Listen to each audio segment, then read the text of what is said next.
It's the Agribusiness Report. I'm Tony St. James, joined today by Kody Bessent. Kody is President, CEO, Plains Cotton Growers, headquartered in Lubbock, and we're in Lubbock today. We are in Lubbock today. It's a little windy, but that's not uncommon. And it's annual meeting for Plains Cotton Growers. For those who don't know Plains Cotton Growers, what's the elevator speech? So we're an organization that was formed in 1956 to advocate for producers across the High Plains and Southern High Plains on all things legislative, both in D.C. and in Austin, and also regulatory issues we tackle. We also have subsidiaries within PCG that work on market development, research and development, in service to our producer and other downstream segments.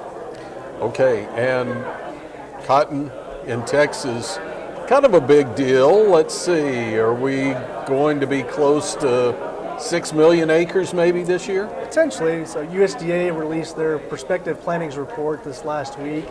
They roughly indicated we would be around 5.5 million. I do think we'll be higher than that, given the conversations we've had today at our annual meeting. And at our board meeting the day before, most people at least indicated they were going to plant more than they had originally notified USDA and other surveys. On average, in our service area, which covers 42 counties, we typically will plant about 3.5 to 3.7 million acres. I do think we'll be close to that in the coming months whenever we start planting, and then the state overall, I think we'll be closer to that 5.8 to 6 million acres on an average basis. So I'm glad you mentioned USDA's numbers, because it did catch some off guard with a reduction in acres. But I did see a number that popped out, an increase in acres for Pima cotton. Why are we seeing more Pima acres in especially the High Plains? Well, a lot of it is more of the financial aspect of it. It's got a different loan value. Certainly that's where a lot of producers and industry-based segments are really focusing on, because there's been so much financial duress the last couple of years, and so we're seeing producers do more creative things, whether that's maybe growing a small more amount of Pima. Certainly there's a limitation with that, both from the market standpoint as well as where it can be processed. We only have a handful of infrastructure that can actually handle that type of cotton versus upland cotton, but we are seeing some people try it to see what it does. It takes a little bit more resources to grow that crop, and so people that have more adequate resources than others have the potential to do that. But predominantly we're going to continue to grow upland on the High Plains and Southern High Plains, and we may even shift back as our resources shift a little bit and reduce acres in Pima. It really just kind of depends on what the market is indicating, and really drives from the supply and demand side too. But the ability to grow cotton in West Texas, or really for that matter anywhere, you have to rely on the safety net of the Farm Bill. You do have a 2024 extension of the existing Farm Bill. What are you hearing as far as potential for maybe a new Farm Bill out of Congress here in 2024? There's a fairly relevant opportunistic time for Congress to get a Farm Bill done. At least all indications look like the House Ag Committee is getting ready and prepared to at least move on their bill within committee within the coming months. That'll really set the tone and the pace for developing floor time, keeping up with the congressional timeline schedule, and then seeing what the Senate decides ultimately to do. As we kind of pivot around into the fall, certainly you have some of the political atmosphere that weighs in on that.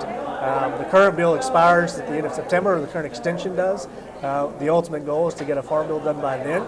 Now, can we do that? It remains to be seen. There's a lot of challenges with that, but ultimately trying to get something in place at least before the end of the year, which is not uncommon and has been done in previous farm bills. Get through the election cycle certainly allows for more political dynamics to sort of cool off, since we know what's fixing to transpire into a new congressional session. But yeah, I do feel very opportunistic at this point in time. There's a lot of things that come with that. Certainly the chairwoman in the Senate, she is retiring, so she's not seeking re-election, so it would be advantageous for her to come to the table, negotiate in good faith with her counterpart, Ranking Member Bozeman, and then ultimately go to conference with Chairman G.T. Thompson, and then find some sort of navigable path between the House and Senate on votes and get something enacted that's meaningful, that's robust, that addresses the challenges that we continue to face today that the current Farm Bill just unfortunately is not adequately equipped to address. most of our cotton is exported. I don't know what that number is. It's about 85% that's exported on an annual basis. So with that much leaving the U.S., how important is trade? Obviously, a trade title in the Farm Bill, but a trade title's only as good as you're willing to go seek partners for trade. So is that on the radar as well? Yeah, absolutely. Trade is certainly a huge component to the agricultural industry and cotton very specifically, since we are very dependent on robust overseas markets.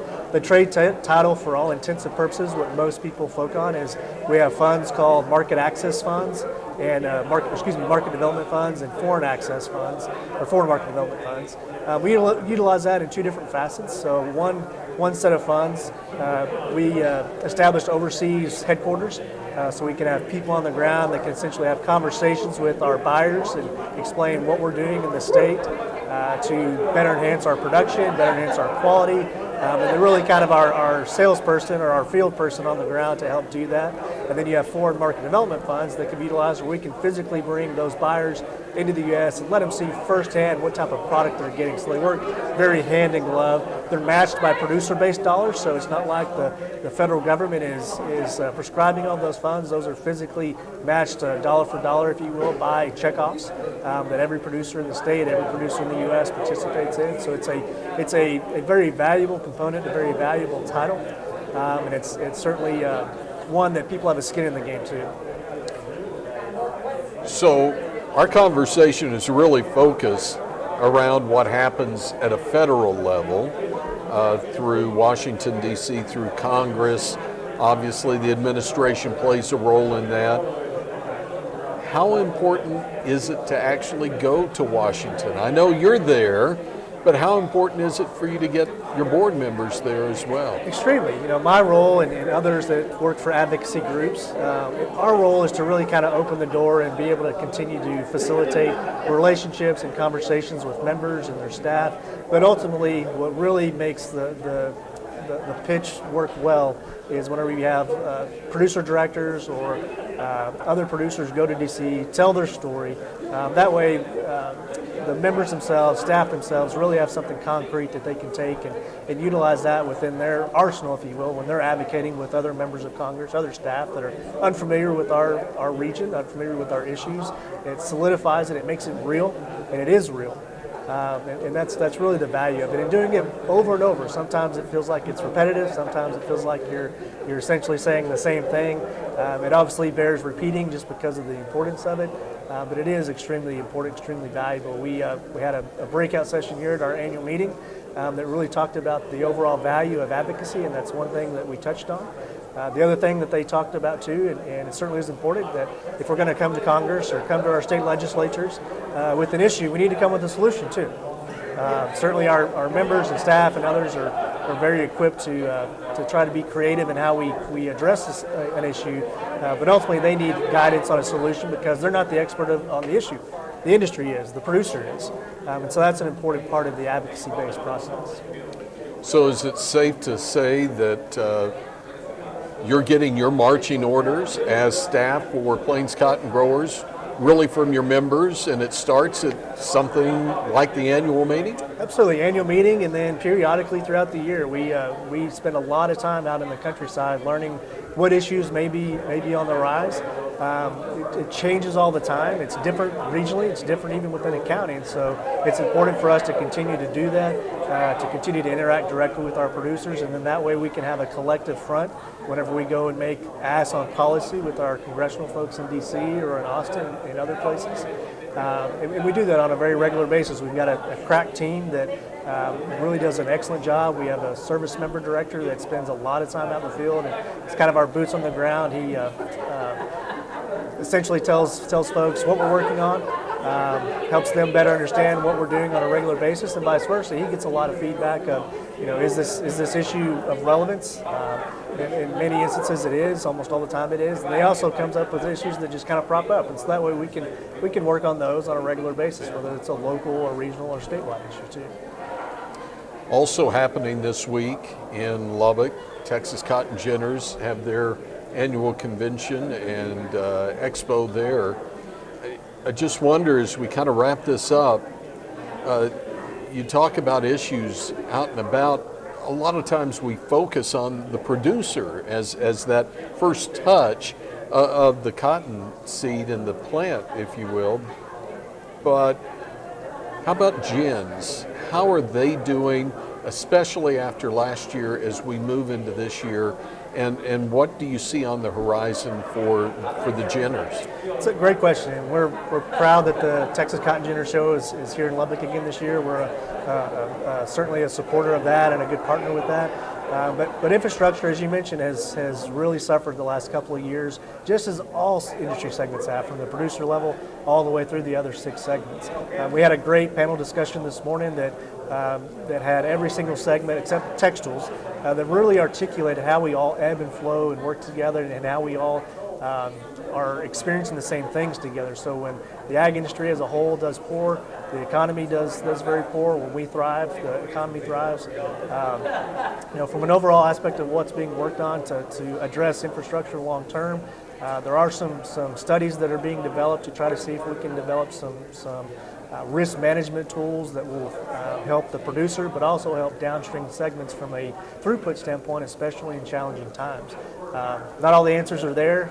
There's certainly a lot of things to still be discussed, but there is a highlight on infrastructure. It's just a difficult mindset for some to get their mind wrapped around, because it's an unusual topic to talk about versus starting off at the producer-based level and then going beyond that. But there's a lot of work being done on that.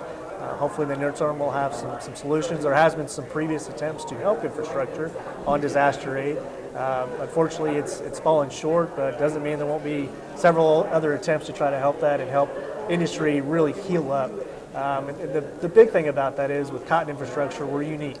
And I say that with respect to other staple commodities, but when cotton infrastructure goes offline or away, in many instances, it never comes back online, just because we're so dependent on one commodity.